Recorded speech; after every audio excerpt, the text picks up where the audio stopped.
I hope my voice quality is good enough and that there is no disturbance like last time. So, today we'll be discussing Operation Trashi-I, which took place on 19 Jan, actually 18 and 19 Jan, and this is the third day when the operation is continuing.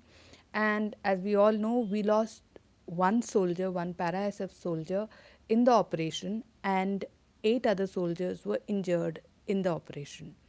And it took everyone by surprise as to what happened, that our soldiers, our soldiers are very professional and they are known to conduct themselves well during an encounter. How did we end up with a loss, and how did we end up with 8 soldiers getting injured?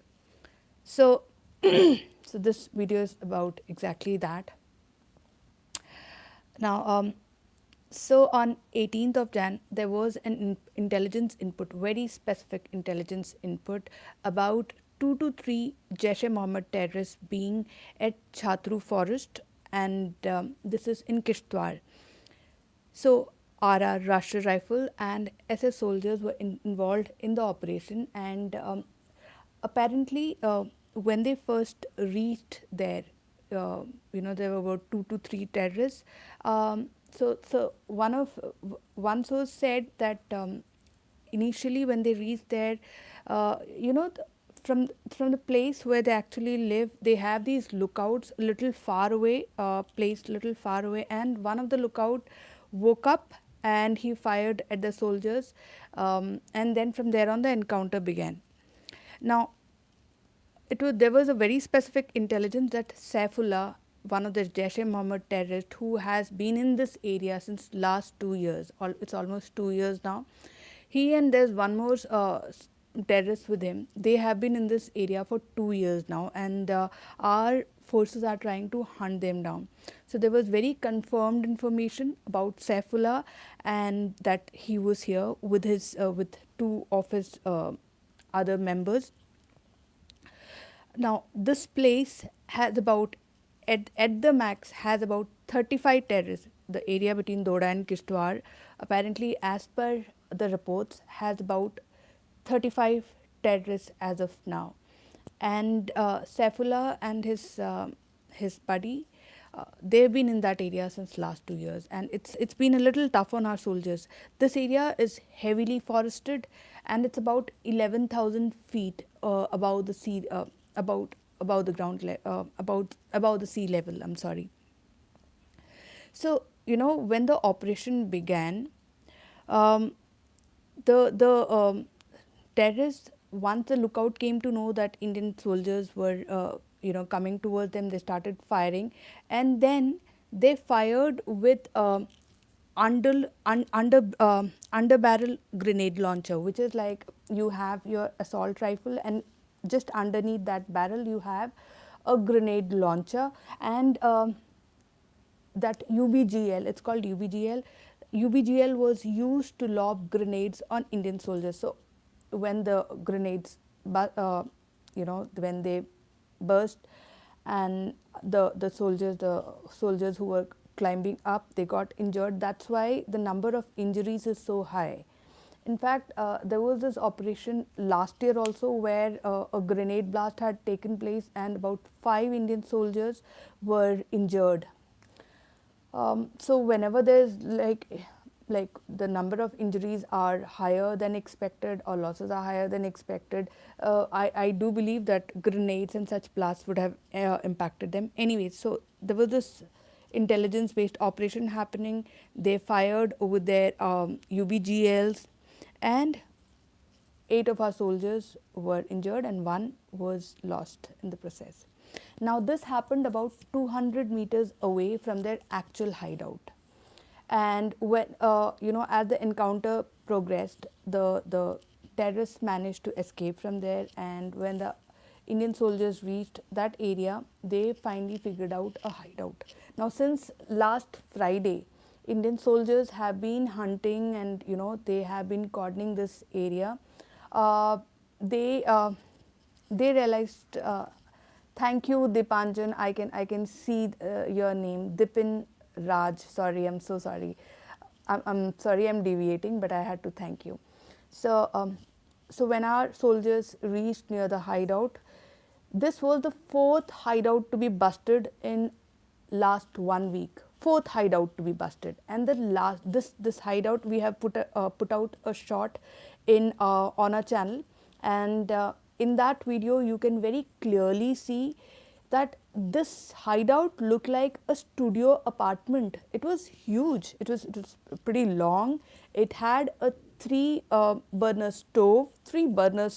It had sacks of rice, wheat flour, ghee, and then there were packets and packets of Maggi. There was a huge drum with water, and then of course toward one side of the hideout there were these wooden these dry wood which was cut and placed very properly. It's as if nobody goes to that area. This is why they were so confident, and this is why they had stacked up wood outside their their hideout. This is that kind of wood which you would use for cooking. So there was, if you go through that video, that shot that we have uploaded today in the morning, you'll see they were living like this was like a proper studio apartment where 2 to 3 people could live very easily. So they had about 3 to 4 months ration stored at least, and there was this one particular thing that almost everyone pointed out, and it was the LPG cylinder. Most of the comments that came under that shot was like, how come these people are using gas cylinders? Of course they have the support of OGW, the overground workers. OGW is just a level below terrorism, level below the terrorists is what I believe, because they are as good as a terrorist. It's just that they have not picked up a gun, but they are helping the terror organizations, they are supporting the terrorists in every possible way, and they are hurting the country. So OGW is as good as a terrorist, and I do not consider OGW separate from the terrorists themselves. So there is an excellent OGW network that Saifullah, the terrorist who has been living in this area since last 2 years, he has established, and it's surprising that the network hasn't been busted as yet. That's the unfortunate part. Now, so as I said, the encounter took place about 200 meters away from where this hideout was, and you won't believe it, but when the soldiers reached, they even saw cooked food. That is also visible in the video that we have posted. That means the terrorists had just left, they were eating, or they had just finished their dinner when this encounter took place.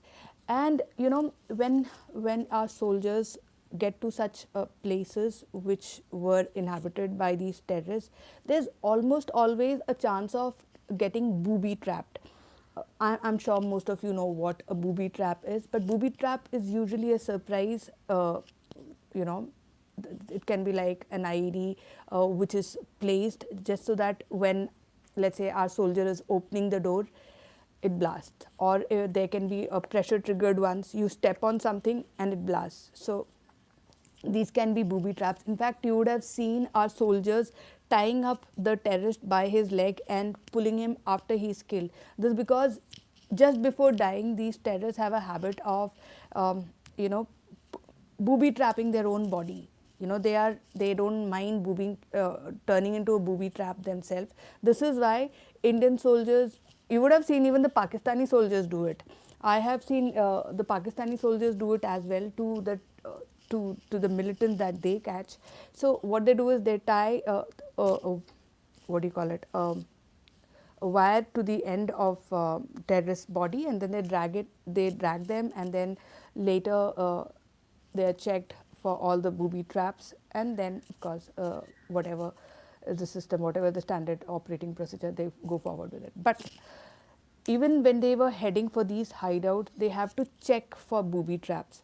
Thankfully, there were no booby traps, but I remember this incident somewhere between 2023 and 2024 when there were multiple booby traps in a hideout, so that the soldiers who come there get injured. If the terrorists could not directly injure our soldiers, they would leave behind these booby traps for our soldiers to be trapped or to get injured. So yeah, that's that. It was Saifullah. He's there for 2 years. there were about 2 to 3 of them in that hideout. But in that area itself, between Doda and Kishtwar, there are about 30 to 35. Actually, the reports say 35. There are 35 terrorists. They used UBGL, under barrel grenade launcher, and then there was this hideout, which is a massive hideout, which is the 4th hideout to be busted in last 1 week. And the hideout had a ration of about 3 to 4 months. I think I've covered everything in my notes. And thank you so much to everyone who had joined us on live session. I just thought going live is easier and sharing my thoughts than recording something and releasing it tomorrow, by when the news will already be stale. So I hope you enjoyed the conversation, and thank you so much. Give us a like, share, and do subscribe. Good day.